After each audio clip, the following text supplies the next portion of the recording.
Microphone check. 1, 2. How are we Yeah, sounding? we sound so great. Welcome to the show, everyone. If you are tuning in visually, you will see behind Melanie is a throne of books.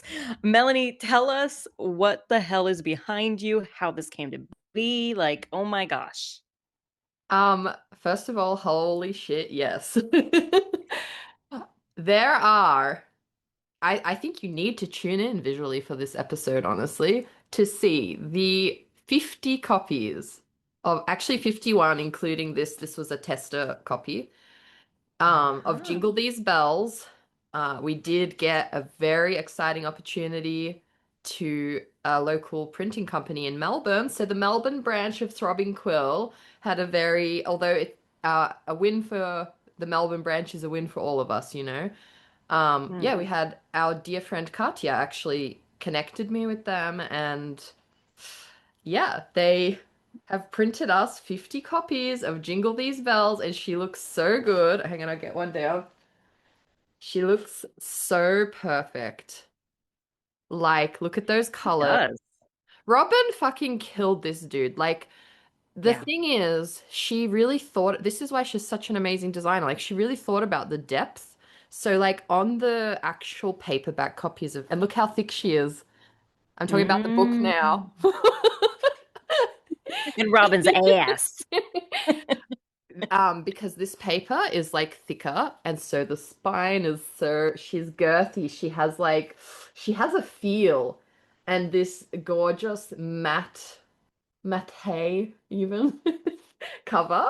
Look at that quote. Look at that hot quote on the back from iconic author Angela Montoya. I didn't know we That censored the back. Did you know that? I did notice, yeah. Yeah, I it's great. I didn't know, so I was like, Yeah. oh, okay, she's censored. Um, but yeah, honestly, like I am just still pinching myself that this happened. Like, I don't think I've ever had something in my writing career happen like this. So it's pretty cool. Did I've already started reaching out to some of my old book club group, and I'm gonna send one to Ophelia, our faithful fan from the start. Yay! Oh, you've frozen. Hello from the abyss. Hello, Angela Montoya. Are you there? I don't know what happened. I guess You're back. I'm back. Okay, well, I'm back. Yeah. It's very Yes! exciting. Oh my gosh, it's amazing, honestly, just to see them behind you looking gorge. Do you think you're gonna try to, like, go to booksellers, like, l Yeah. stores in your area and Yeah, I think I I don't will. I mean, that's yeah. the plan. I think I've been so wrapped up in the getting it into book form part. I haven't fully Yeah. planned that part out, but yeah, Katya was definitely saying like maybe we could look up some events we can do. And I did reach out to a spicy because you guys have ripped Oh, bodice, I yeah. want to say over there. Is your shirt ripped bodice? Actually, it It is. is. Yes. Yeah, I saw ripped something. I was like, could it be? Yes. So I know you guys, oh, it's such a cool shirt. I know you guys have Yeah, Rich it is. Goddess, and they're always posting, and I've always thought like it seems like such a cool vibe. I was like, I wonder if we have like a spicy romance specific bookshop here.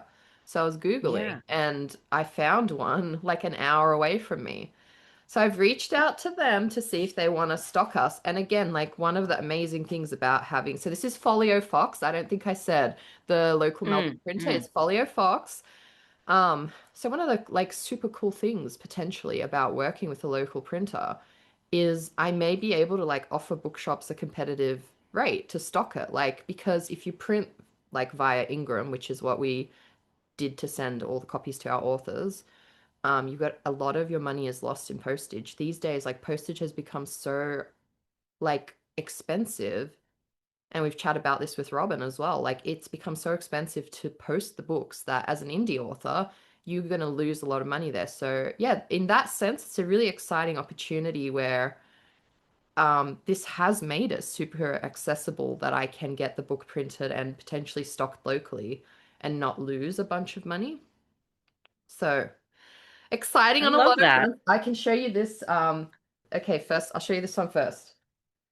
This, Oh, dear how cool is listeners, that? so this is the cover before it's cut. She gave me a copy, and before it's laminated, I want to say, see how it's more shiny? Isn't that cool?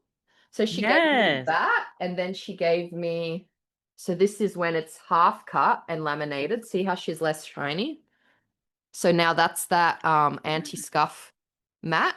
I literally, when we were doing like content, when we were recording a reel, and I accidentally threw the book and she still didn't scratch. Like she's like, yeah, Oh. she's actually anti-scuff. So yeah, that's you can actually, I don't know if you can see the fold marks. See that? Oh, So that's yes. right before it gets glued on. The cool thing is, when I got these boxes, it came in 3 boxes. And I actually, so with these books, I can like, oh my God. I'm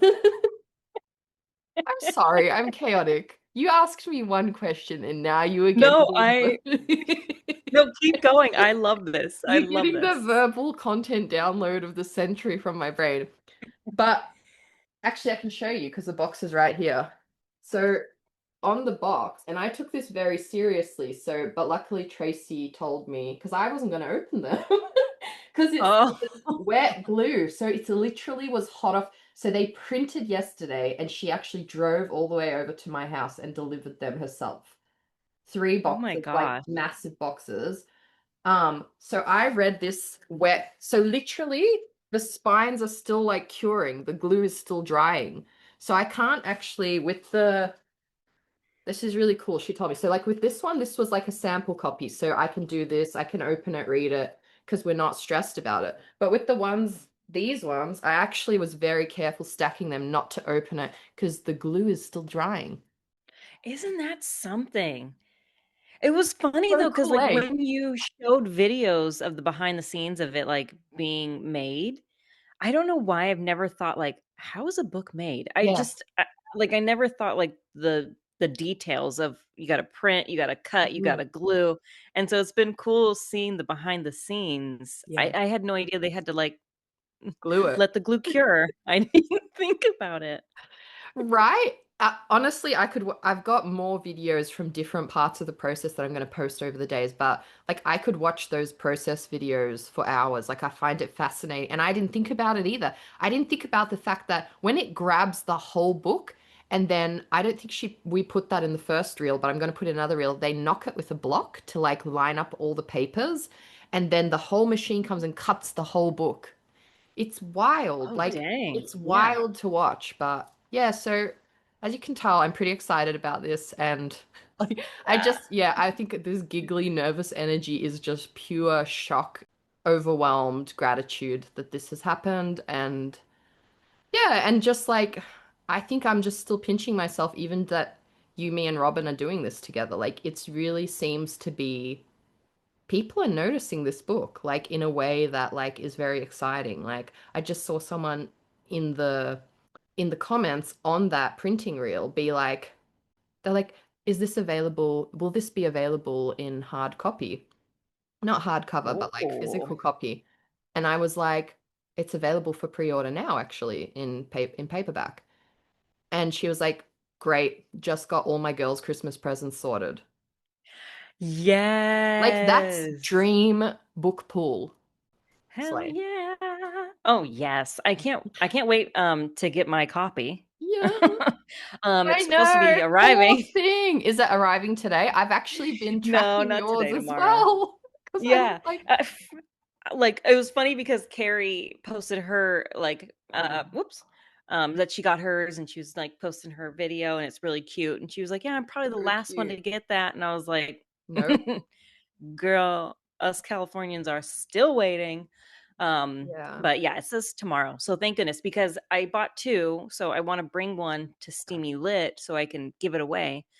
I Cool. should have just brought, had I known, I should have just bought a bunch and brought them Yeah, there. Although it's probably hard for me to fly out with a bunch of them. that's But true. I am going to a book con in a couple weeks. So I might try and just buy a bunch and bring them there because I can drive to that one. So, Yeah. so I'm excited. It is fun to have like this holiday Mm. anthology to give out like right around this time. It's like I think it's gonna be it's just like such a good gift to give to your friends, to your loved ones, to your in-laws, to everyone. I'm going to use that Everyone. sound bite. She's using her full promotional voice to sell Jingle These Bells. Out Mm-hmm. November 11th. The That is, spicy holiday anthology of your dreams. oh yes, I know they're of mine. Me too. Yeah. Now, aside from Jingle These Bells delights, I have seen on the socials that you are watching Avatar. Yeah. Yes. So, Well, okay. Yes. Yes, I what? am. What? Okay. Well, I started it and then I fell asleep. Good God. What episode are you on? Like seven? Okay. Seven? Keep Um, pushing I'm through. gonna keep going. I'll keep going. I've enjoyed the episodes, but yeah, Okay, but then I good. fell asleep. But yeah, I'm loving it. Loving that Fire Nation. I'm loving the tension that I'm feeling. Yeah. I don't know. With So yeah, I Zuko's think I needed to go iconic top back. knot. Yes, yes, I'm loving it. Every time he's on screen, I'm like, yes, you are killing it, King. Yeah, so I'm trying, guys. Please Trying to watch push it. through at least to the end of this and to season two because that, as you know, that's one of my comfort watches. But like, even after all these years, when I do a rewatch, I'll still laugh out loud. I'll still cry. And I know that like it took, I will say the first time like I said, the first time I watched season one, it definitely took me a second to get into the energy of it. It feels very different, but the way the story is going to build up. Okay. It, I'm it's getting I'm just doing it. I'm doing just do it. it. Yeah, push through, Yes. push through. I will, because we've had so many authors come on and like reference that show in particular. Of Hmm. all the shows in the world, that's the one that they keep going back to and you keep going back to. So it's like, okay, fine, I'll try it. So I'm gonna push through. I'm gonna push Good. through. Yeah, I was watching a K-drama, like a period drama, and I was like gobbling it up, right? Because it was so much tension, like, you could tell he was longing for her, and she was Mm, longing for him, but there was, like, all these miscommunications, and I was like, I couldn't get enough, but then they talked about it, and they got over it, and they were like, "Fine," and I was like, "Okay, well, I got what I needed," and that was episode 24 of 40, so I was like, "Well, I'm not gonna keep watching. I need to find something else," and so that's where I mhm. was like, "Okay, I gotta go back to Avatar. Yeah, I gotta, feed my soul." it's also really good for what you're writing at the moment because, again, once it gets past the kind of long introduction, the political, oh my, the way they handle that and the just the deep human themes about that all, I know it's going to resonate with you so much. Especially with what's going, like, I actually saw a parody reel of like one of Zuko's speeches where he talks to his dad and he's like, "You told us the Fire Nation had like all these amazing things and we had to share it with the world." He's like, "What a convenient lie that was." Like that was the lie they told to like instigate war, which is kind of like the That's ongoing good. lie of like colonization, right? Like let's share our yeah, you know how it is. But anyway, like that's there's just so many deep threads woven through something that manages to still be lighthearted and bring joy. And I know you love that, and that's why I keep recommending it to you because you're not gonna feel heavy-hearted, but it's still gonna make you feel seen. Anyway, I'm not gonna keep ranting. You will see when you see. I shall keep continue. I will. Continue Yes. for the Fire Nation. Yes. Yes. Speaking of your Uh, book, how's the yeah. drafting going? Well, I mean, not as good as you. Okay, Miss Winner over here. Winner submitted to Congratulations. winner submitted to my Oh, agent, and yeah. now I can just focus on marketing Jingle These Bells and editing the podcast because I'm behind. I'm sorry, listeners. Yeah. Yeah. Congratulations on winning and on sending it off. Do we have like any, I mean, I'm sure you haven't got feedback yet because you just No, no, barely, she said she yeah. got inundated with emails all at once, so it's going to take her a sec to get to it, but So Yeah. but I'm kind of like, that's ideal for me Yes. actually, because I finished the chunk of work I needed to do. She knows I've been busy, and now I can like have a kind of I've still got to hustle. Like I've still got to get the pot out, and I still have a bunch of reels I want to do to promote Jingle These Bells, and of course the cosplays. You know, I don't know. Of Should I course. start releasing some of the soap opera reels, or is it too soon? Should I finish the cosplay images before that? Yeah, I Yeah, think so. and Give then us do the the images first. yeah. Yeah, and Okay. then no one's gonna expect to see I'm the art. no. Although I can't No keep my one is mouth going to shut. be ready.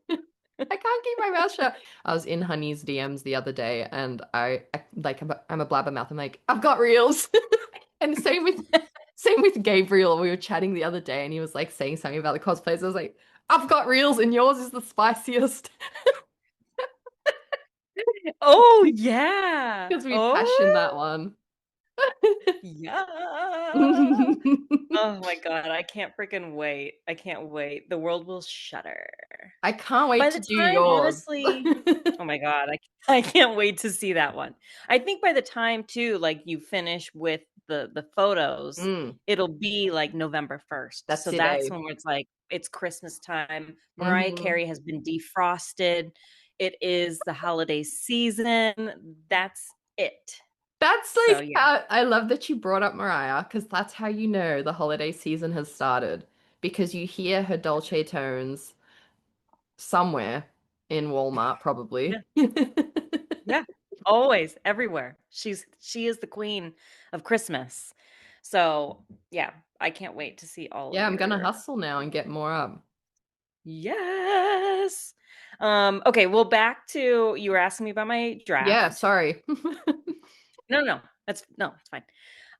My draft is going good. I think I got to like 54,000 words.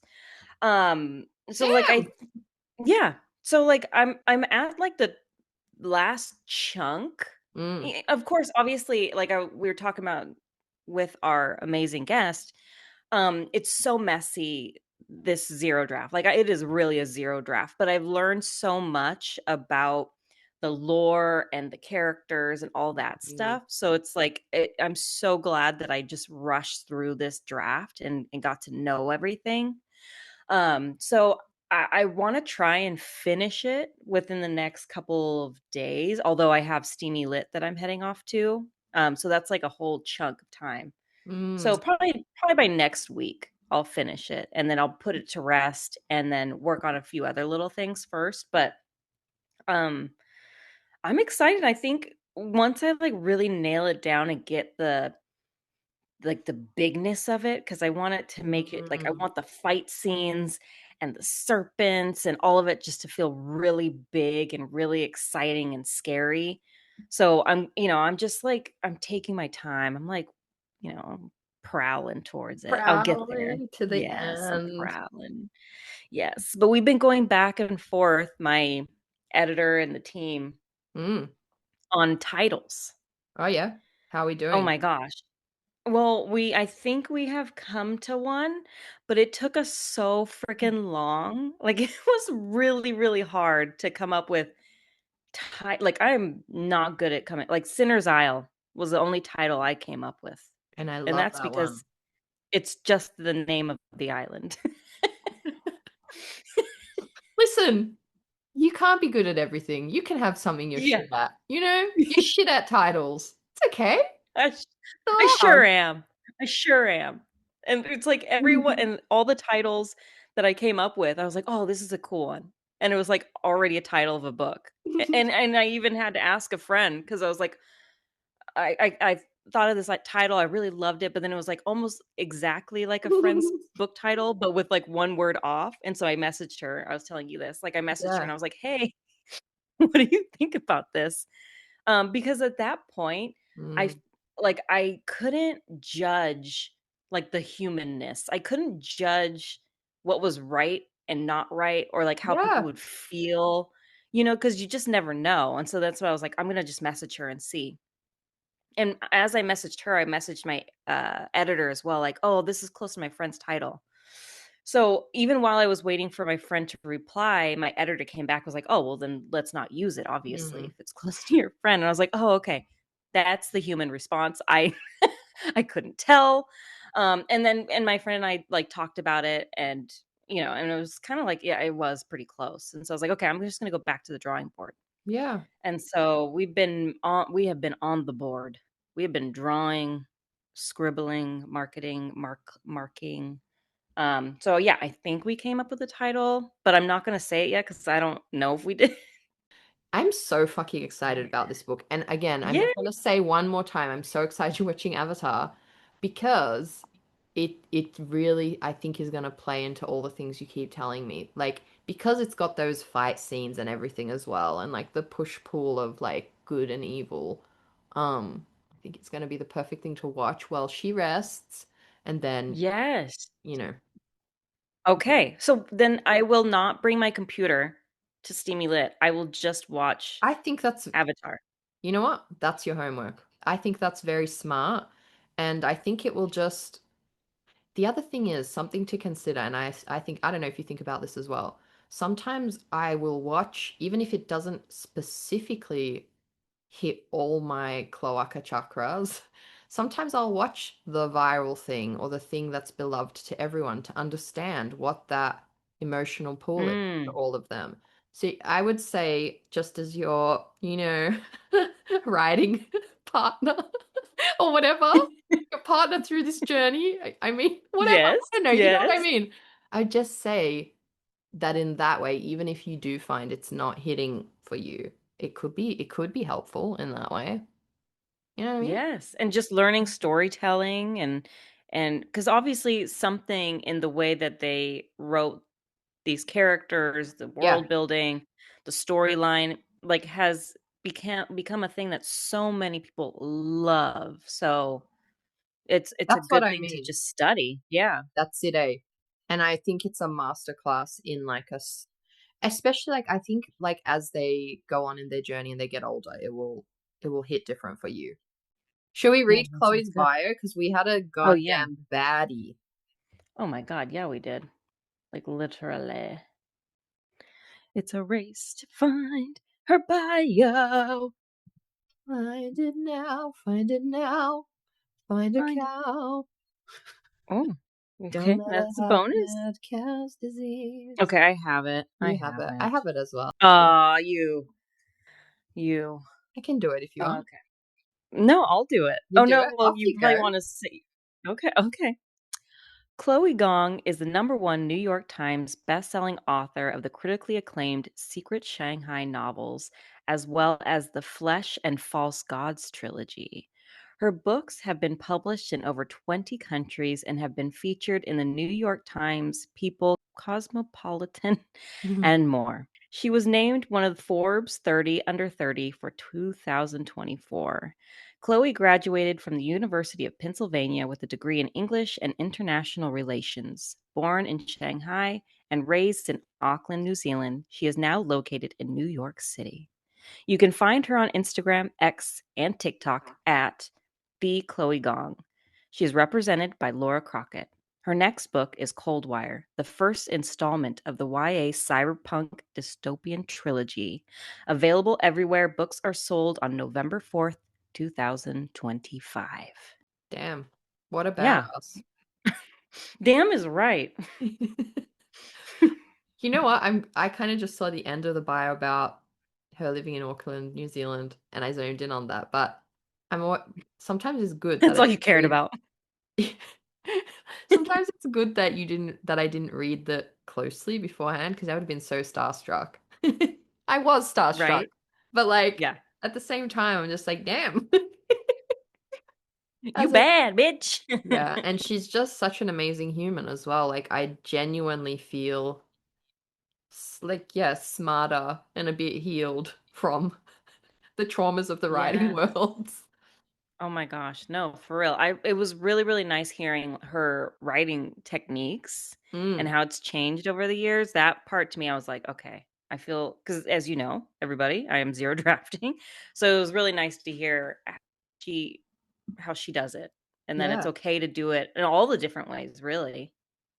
That's it. I found that very healing as well, hearing her process, which we won't spoil, but it's, yeah, it was unexpected to me because I think sometimes we can like get in our heads about maybe the way we think it should be done.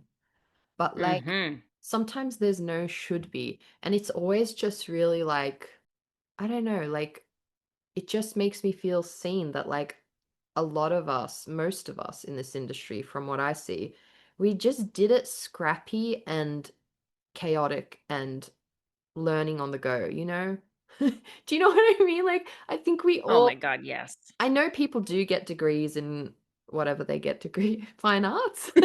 What is it? Masters, MFA? People do that. MFAs, Yeah, yeah, yes. there's a thing degree people do. I Yes, that don't is even know. this little degree. Yeah. Yeah, And I know sometimes that it can feel like if you haven't had something like that, you're like, oh, maybe my way was shit. But sometimes it's just like, no, we're all just like scrappy and learning on the go as best period. we can, you know? And you can It's the become a truth, baddie like honestly. Chloe. You can do it as long as you have balls. As Yeah, long, you just have to be a literally. stubborn bitch, you know what I mean? So true. And yeah, I don't know what the end of the thought was. I just I think sometimes we can feel like the imposter syndrome can tell us that we're just telling ourselves that to make ourselves feel better. But literally, Mm, like, every person I love and respect in this industry like reached a point where they just had to like, yeah, just be like, I'm gonna keep going, even though it feels like this isn't going anywhere. And that's yeah, like so encouraging to just like, it's not just empty words. Like you can get there. It might not be in the ways you expect. You may have 50 copies of a smutty Christmas erotica, but you can get places in this industry if you're stubborn enough. You know what I mean? that's it right there. It is the truth though. You think you might know which way you're going, Yeah. and but if you're just open-minded and allow Yeah. the universe, allow yourself to take you on any path, you just never know where it's going to lead you. And it could lead you to something like this, where you Right. have 50 copies of Jingle These Bells behind you. Yeah. And how lucky are we? Yeah. So lucky. And doing this is a career highlight for me. It doesn't feel like settling for something. It feels like better than what I was imagining. Do you know what I mean? So Oh, do the yeah, pivot. it's amazing. Let the journey Pivot, take you. baby. Hello. Hello. Hello, How are how are you? you? We're good. Good. How are you? Good. I'm good. Is that a pillow with the podcast behind you, Angela? Yes, it is. So cute. I love it. Thank you for You noticing. have good eyes. Yeah, right? You have very good eyes. Oh The my first thing I gosh. do, literally the first thing I do on Zoom is to inspect people's backgrounds. I'm incredibly nosy. Same. Love that. Yeah, Yeah. Melanie is 100% the same because anytime anything is changed in the background, she's like, Mm. "What is that?" Yeah, but I I do love want that. to Yeah. say that is circa 2000 and that's our old logo, but I still love her. Yes. Yes. Anything you put on a pillow forever, you Right? know? Yeah. Yeah, so random, but had to have it. You know, when Yeah. Yeah, it went up on what was it? What do you print those things on? The Redbubble logos? maybe. I want to say Redbubble. Mm. Redbubble.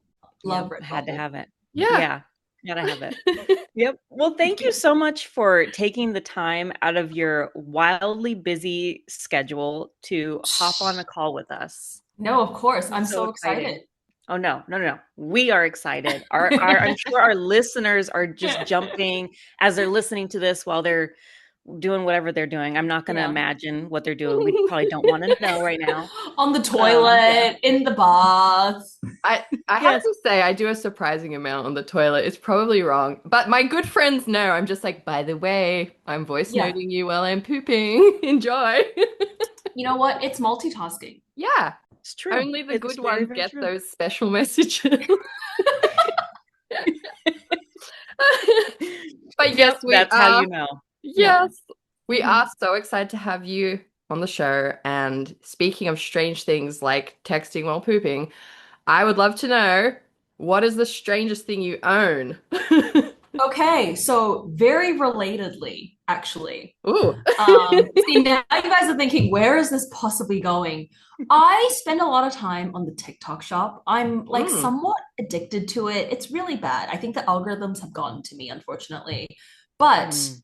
I fell victim to advertising for a kitty litter automated box. It's far from like the weirdest thing that someone could possibly own, but every time we have house guests over, we have it in the guest bathroom.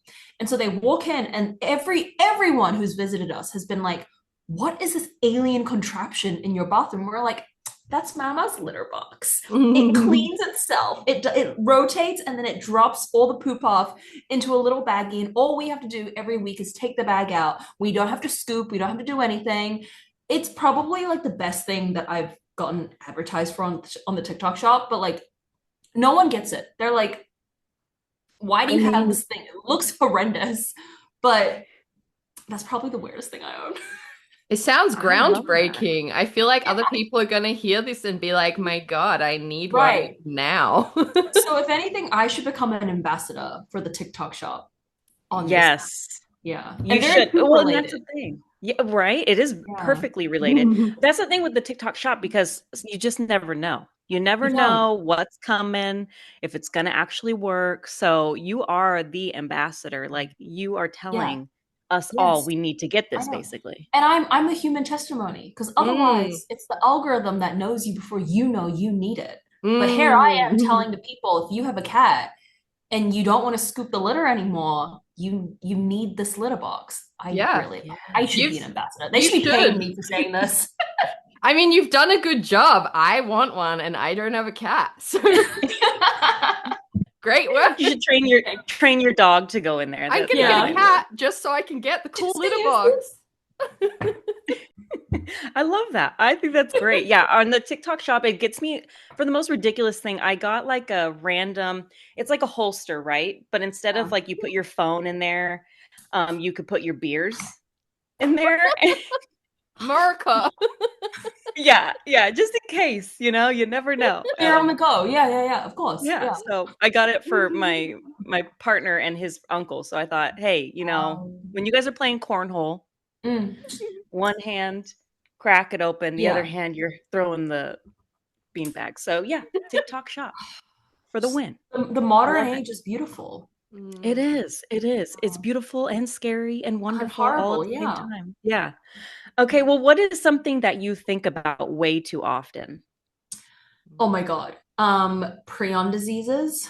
I'm Nice. gonna need more You know info. what? Okay, so prion diseases are the scariest diseases in the world because it's not a bacteria. Like they don't it's not like a living organism, it's just the human protein misfolding and you can get sick by consuming faulty meat.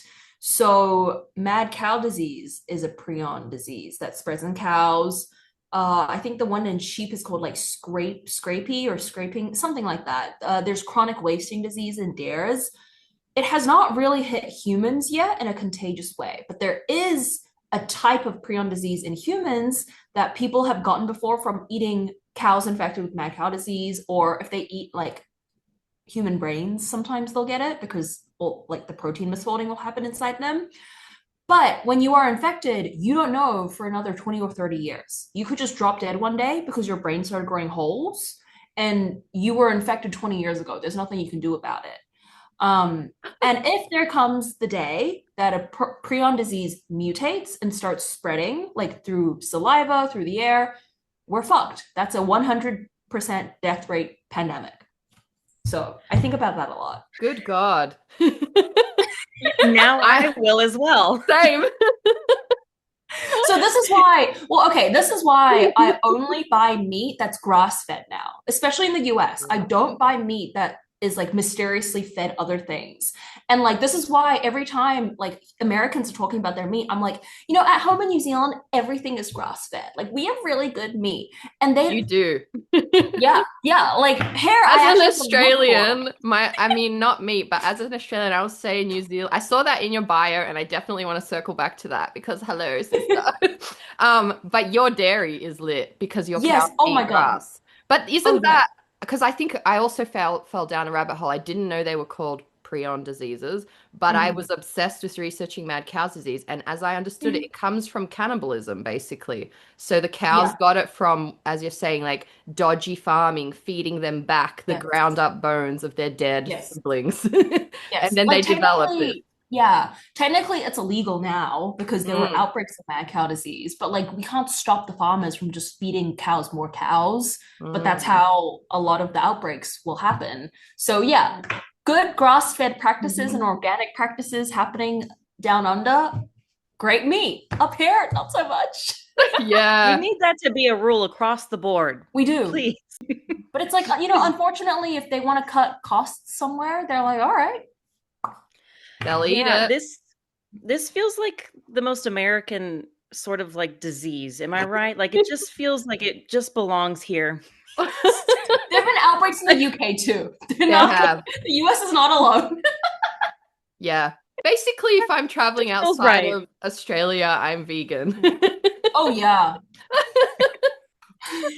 Makes sense. Well, we have raised our own cows before and butchered them as a Ooh, family, and yeah. it's so different, the color of the meat and Mm. everything, and Oh wow. tastes different, but it's Yeah. so good. Yeah, Yeah. yeah, Sorry, muñeca or cow. Anyway, apart from that, okay, you obviously have such a creative, wild, imaginative mind. Now, yeah. did you know that you always wanted to be a writer? I didn't know that I always wanted to be a writer, though I did know that I've always loved writing, if that makes sense. Like from a young Mm. age, I've always been writing, but I always considered it as just like a hobby I had or something that I could always do for fun forever. Like for Mm. a very long time, I didn't even call my books books. I called them my stories because it made it sound less scary or like less serious to people. But I was such a big reader as a kid. Like I went to the libraries like every single week and just, walked out of there with a huge stack of books. And it got to a point where because I was running out of books to read and my mom was like, we can't go to the library twice a week. Like this is getting ridiculous. Like reread those books. And I was like, no, but I already read them.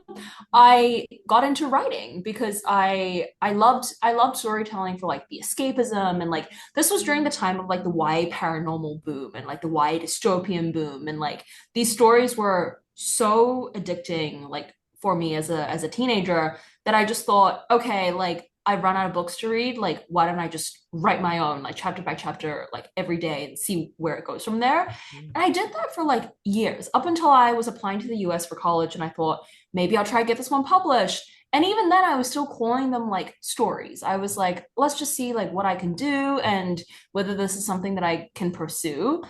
And I truly think it was up until like graduating college and being like, okay, no one wants to hire me because I'm an international student in the US and there's COVID and you Mm. know companies are really going through it that I was like, maybe I could be an author. Like this at this point, I was published. I literally had a book out. And I was like, I was gonna say, wait, the yeah, timeline. Yeah. yeah. Okay.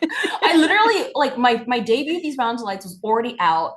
And I was like, not no one wanted to hire me out of college. And I was like, huh, I could be a writer.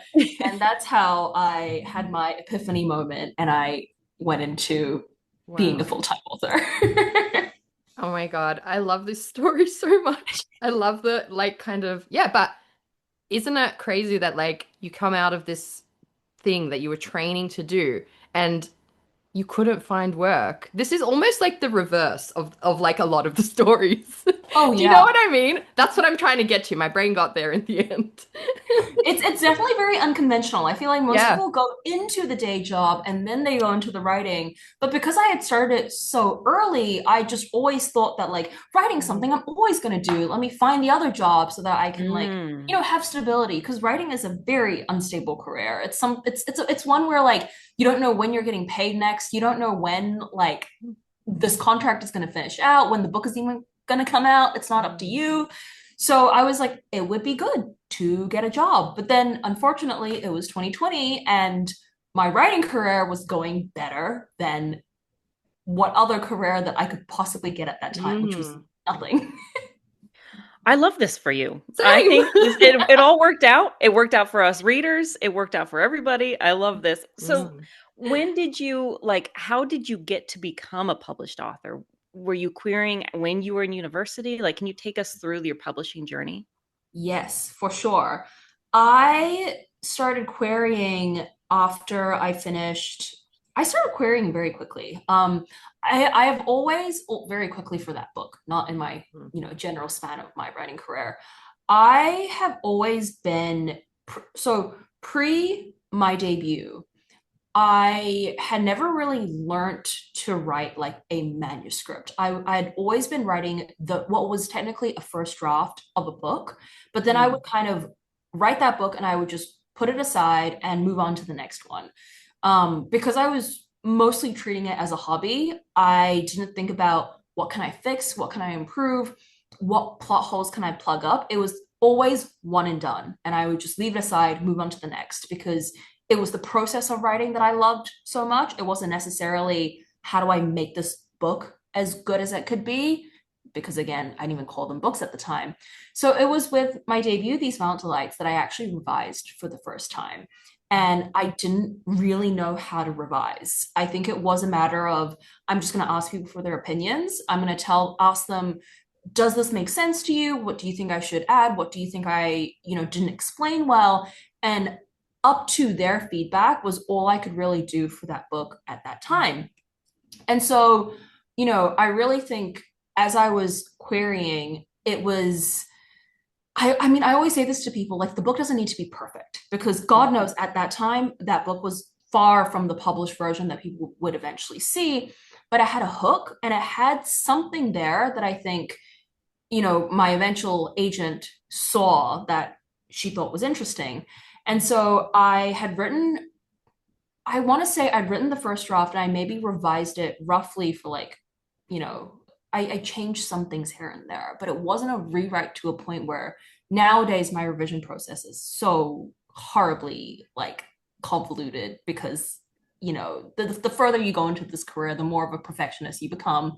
But back then I revised some bits and pieces and I just Googled like how do I write a query letter? And I looked Mm. at the query letters that people had posted online, and then I Googled what is publishing, Like I basically Googled Yeah. everything to learn as much as I could and read as many people's blog posts as possible.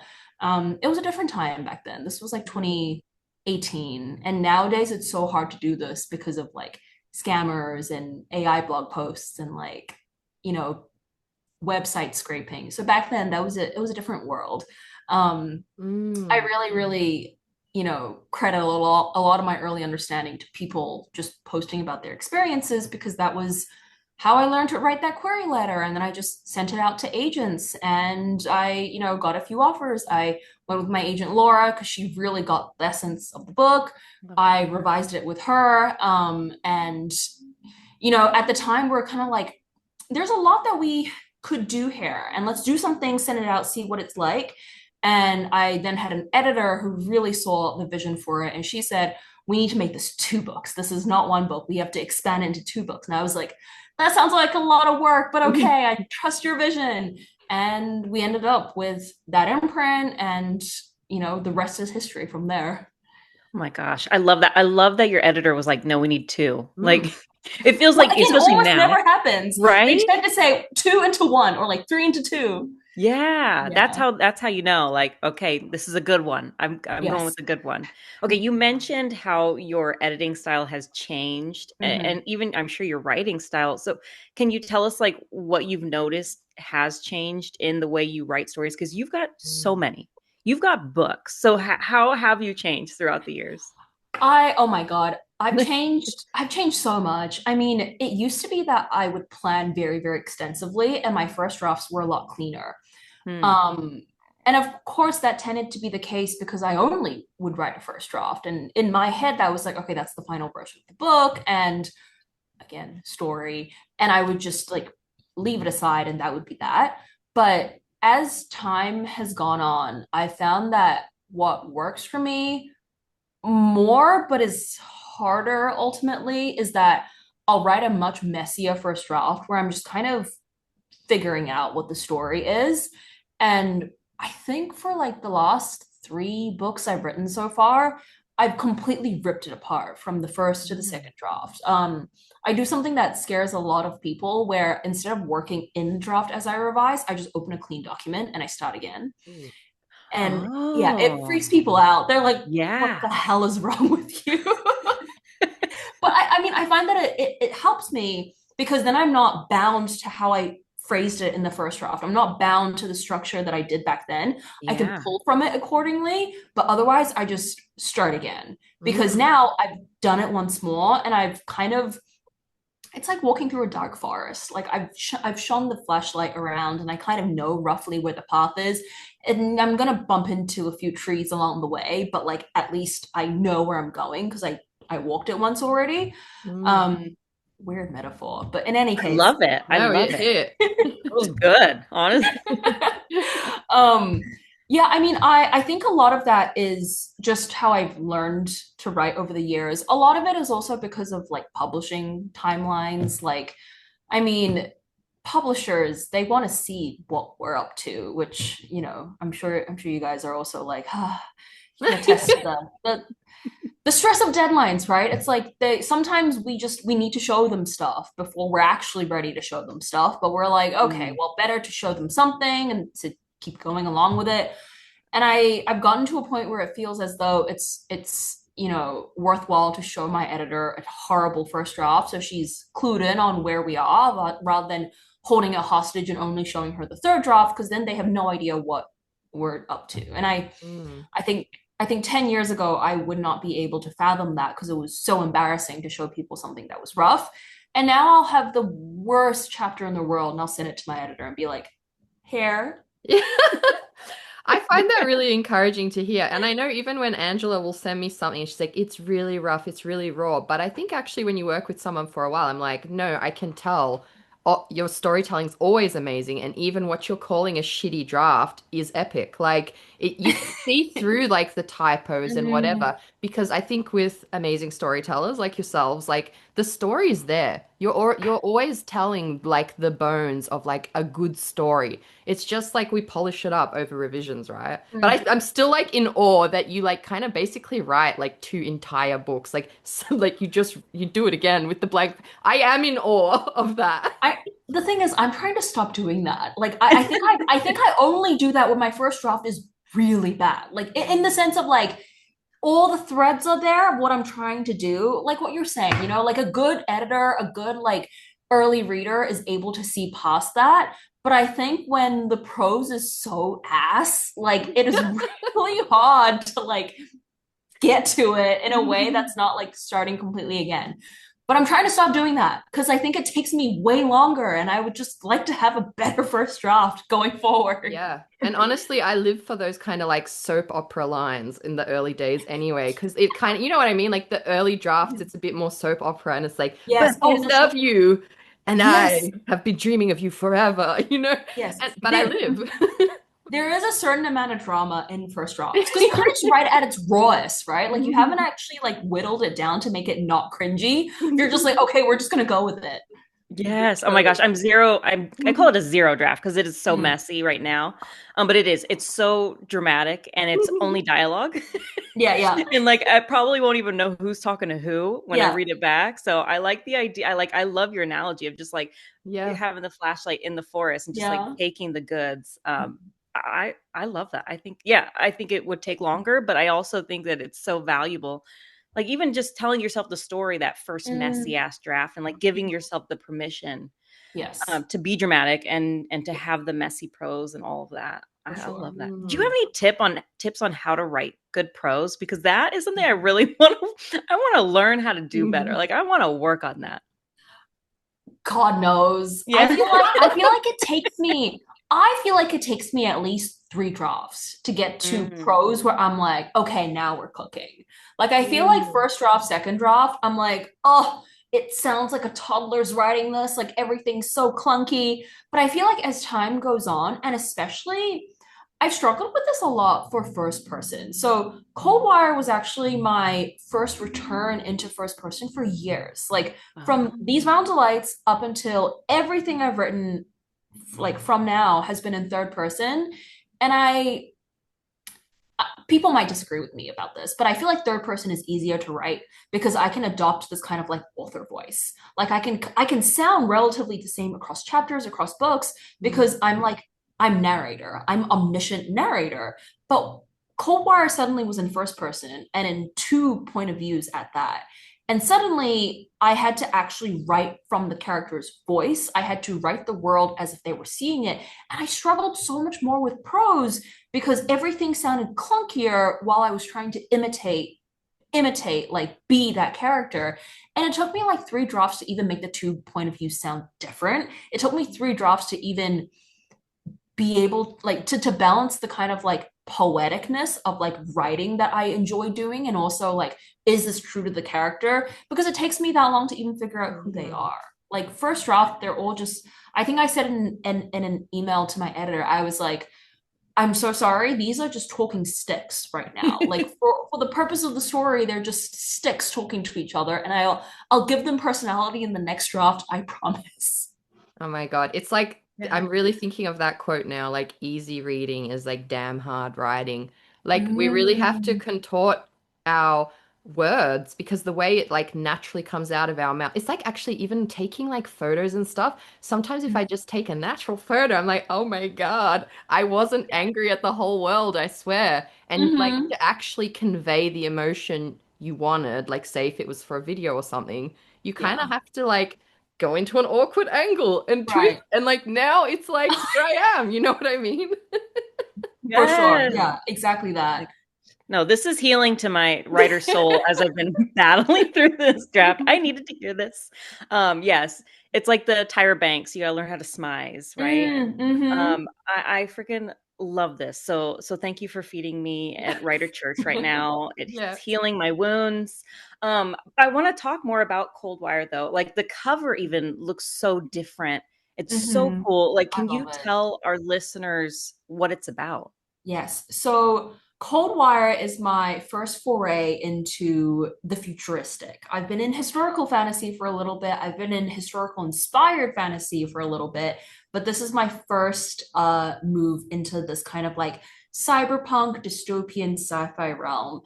I'm really, really excited. I've been wanting to write this book for as long as I've been writing, but the tendrils of the idea has grown over time, and I had to pick up the bits and pieces as I was going through life before I finally figured out what this story was going to be about. So it's set in a near future world not unlike our own, where after frequent epidemics and terrible climate change, most of society lives upcountry, which is otherwise just their virtual reality.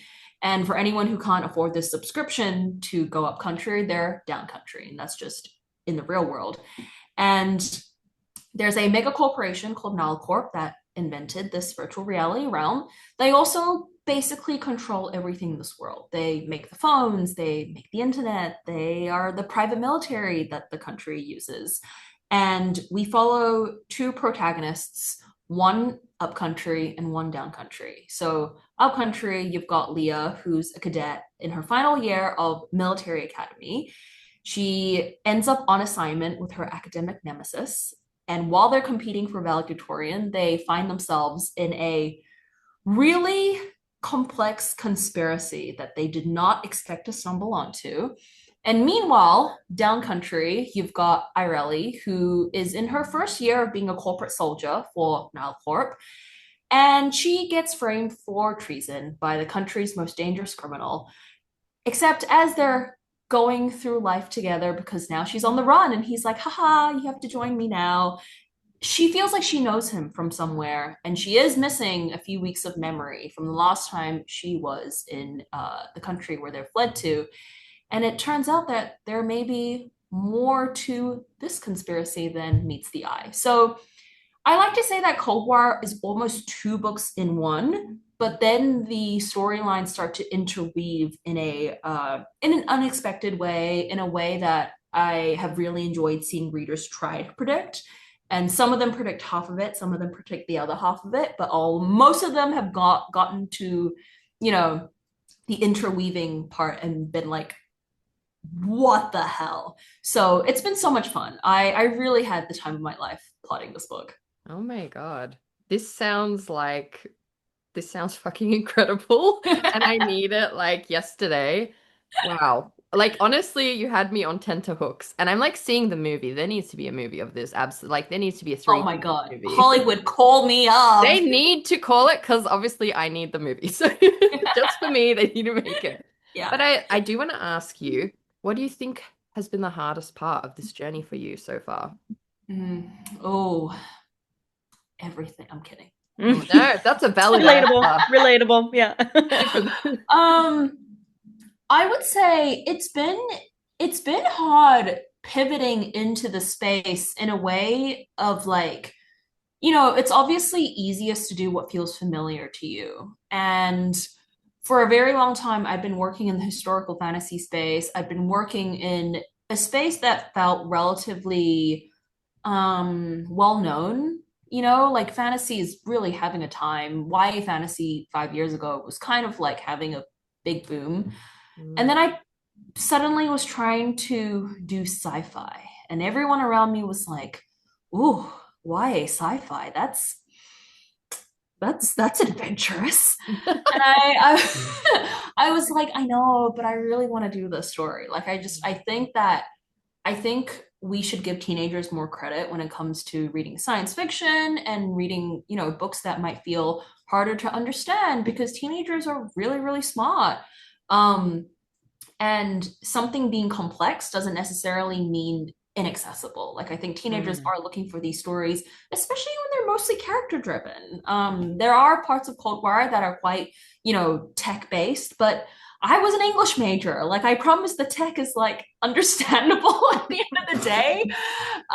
So it was scary, I think, doing that pivot. And then it was especially scary when my editor looked at this and she was like, I think this is also a dystopian. Like, I think we need to lean into that. Mm. And I was like, oh, dystopian, the genre that infamously everyone says is dead. We're gonna do that. But then I mean, it timed perfectly with Suzanne Collins bringing back the Hunger Games prequels. There's been a surge in dystopian novels, probably as a response to the times that we're living in. And I think this has been a really good time to tell the story, and things have worked out despite how Hell scary. yes. I love dystopian. I don't care Same. what time and what timeline we're in right now. I love dystopian. Yeah. Um, one of our author friends, Jill too, she writes young Mhm. adult dystopian, just badass. But one of the things she said that stuck with me was like, you really can.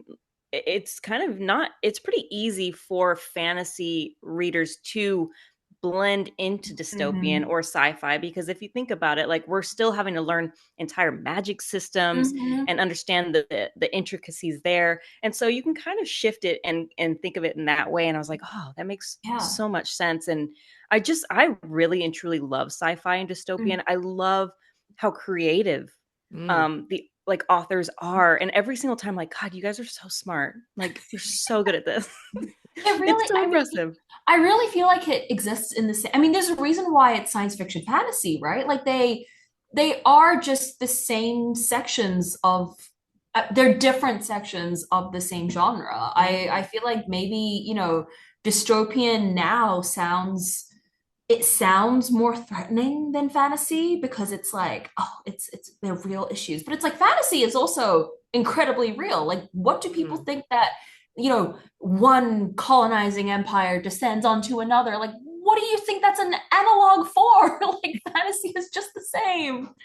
That's it. That's exactly it. Yeah. And I love that. I really and truly love that about fantasy sci-fi dystopian because it really you can safely look at our world, Mm. through the lens of a fantasy or Mhm. fantastical or sci-fi lens. And I think it's so nice for the most part, to see the good guys actually win Mm-hmm. in a story, and to see Yeah. justice be had. Yes. Not saying that that's what's happening in yours because I haven't read it yet, so I don't know, so I can't give spoilers.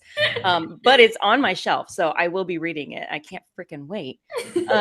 It just brings me joy. Okay, what would you say has been like the most rewarding part of your career so far? I'm sure there's many, but something that's really sticks out to you.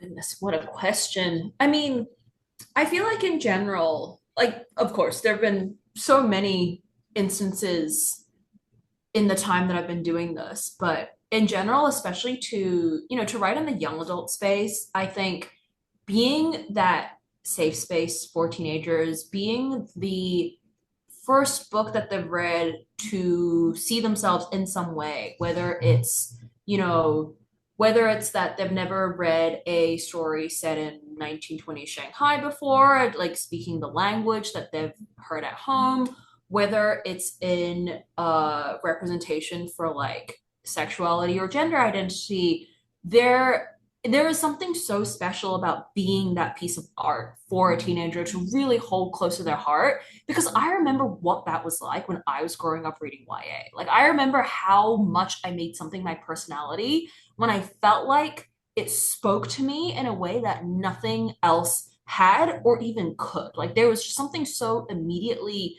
connecting about young adult that movies and like TV shows, sure, like there's a fandom obsession there, but it's not trying to serve the exact same purpose of like speaking to the teenager and speaking to that audience in the way that young adult is capable of achieving. And I think getting to meet those people, those readers, getting to just hear stories about how that's impacted them has been like Mm. so worth it. That's so That's beautiful and beautiful. so like real. Like I think for a lot of us bookworms, we find ourselves in those pages and that's why we're drawn to it because maybe you didn't have those people reflecting Mm-hmm. that back to you or showing you like what you could be and like Mm-hmm. and feeling seen. I think that writing those characters, yeah, you make a safe space for people to feel seen. Yeah. Yes. Okay, Okay, well, I well, see we're yeah, down to we're our, down. we're on the same mind length. I know, Um, we're joint down to brain. our last few minutes, so we want to ask our favorite question, which is looking back at all you've accomplished, what would you tell a younger version of yourself before you started this career? Oh my God. What a question. I'm like, how long do I have with my younger self? Is it like, are we just like passing each other on the Yeah, street you guys are corner? Are we passing by. You're just gonna okay? shout. I feel like it would be that in order to keep doing this and to keep writing and to, really embrace like the process of it, you also need to go and be a person. I think when I was Mm, just getting started, I wanted to do it right. I wanted to do it perfectly. I wanted to like, meet every deadline and write the perfect book. And it would mean that I would like stay locked in for like 2 weeks at a time, like just writing.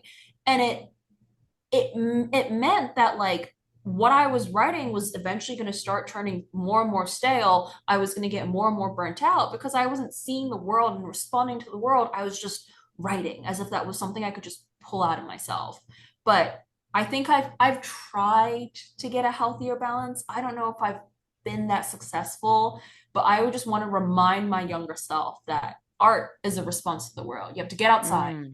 You have to touch grass. You have to see your friends. You have to do things in order to write well. Mm, damn. That was legendary. I see we have 2 minutes left, so I selfishly want to ask you about growing up in New Zealand. Where did you grow up? Because I'm quite fond of New Zealand. I Oh write my for a God. performing arts company there, so I go back from Oh, time to time. when So, when were you last there? Are oh you my God, it's maybe there? 6 years ago now, but I used to go Oh, a bit okay, more a while. regularly. You got to get back there. I got to get back. Yeah, Which part yeah. did you grow up in? I'm from Auckland. Yes. Everyone's from Auckland. Like, Every- I thought it might be some yeah. obscure town, like my friend is from Palmerston North. Oh yeah.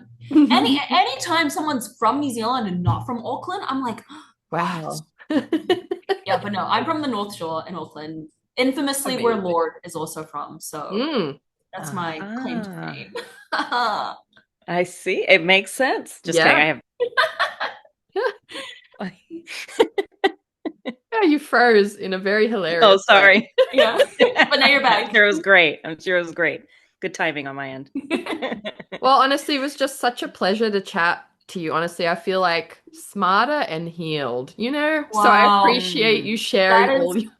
oh my God, stop. I'm It's beyond true. flattered. Don't even say that. It's true. We should be paying you for this, No, you for should not healing be. us, I feel like for I went healing to our some wounds. like writer annex and just like, you know, just received the message. Oh And my yeah, I know our God. listeners are gonna absolutely love this. So thanks for making the time to come on.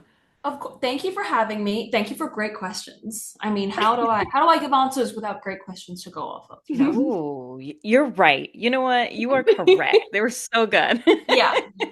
It's gonna cut us off any Yeah. second, so I might end it gracefully so we're not hanging in the dead air because Yeah. we're not Okay. on Zoom Pro. So it's gonna cut us Yeah. off. We're just gonna cut off. Well, thank you so much. Hope you guys have a great rest of your You day. too. Thanks, you Bye. too.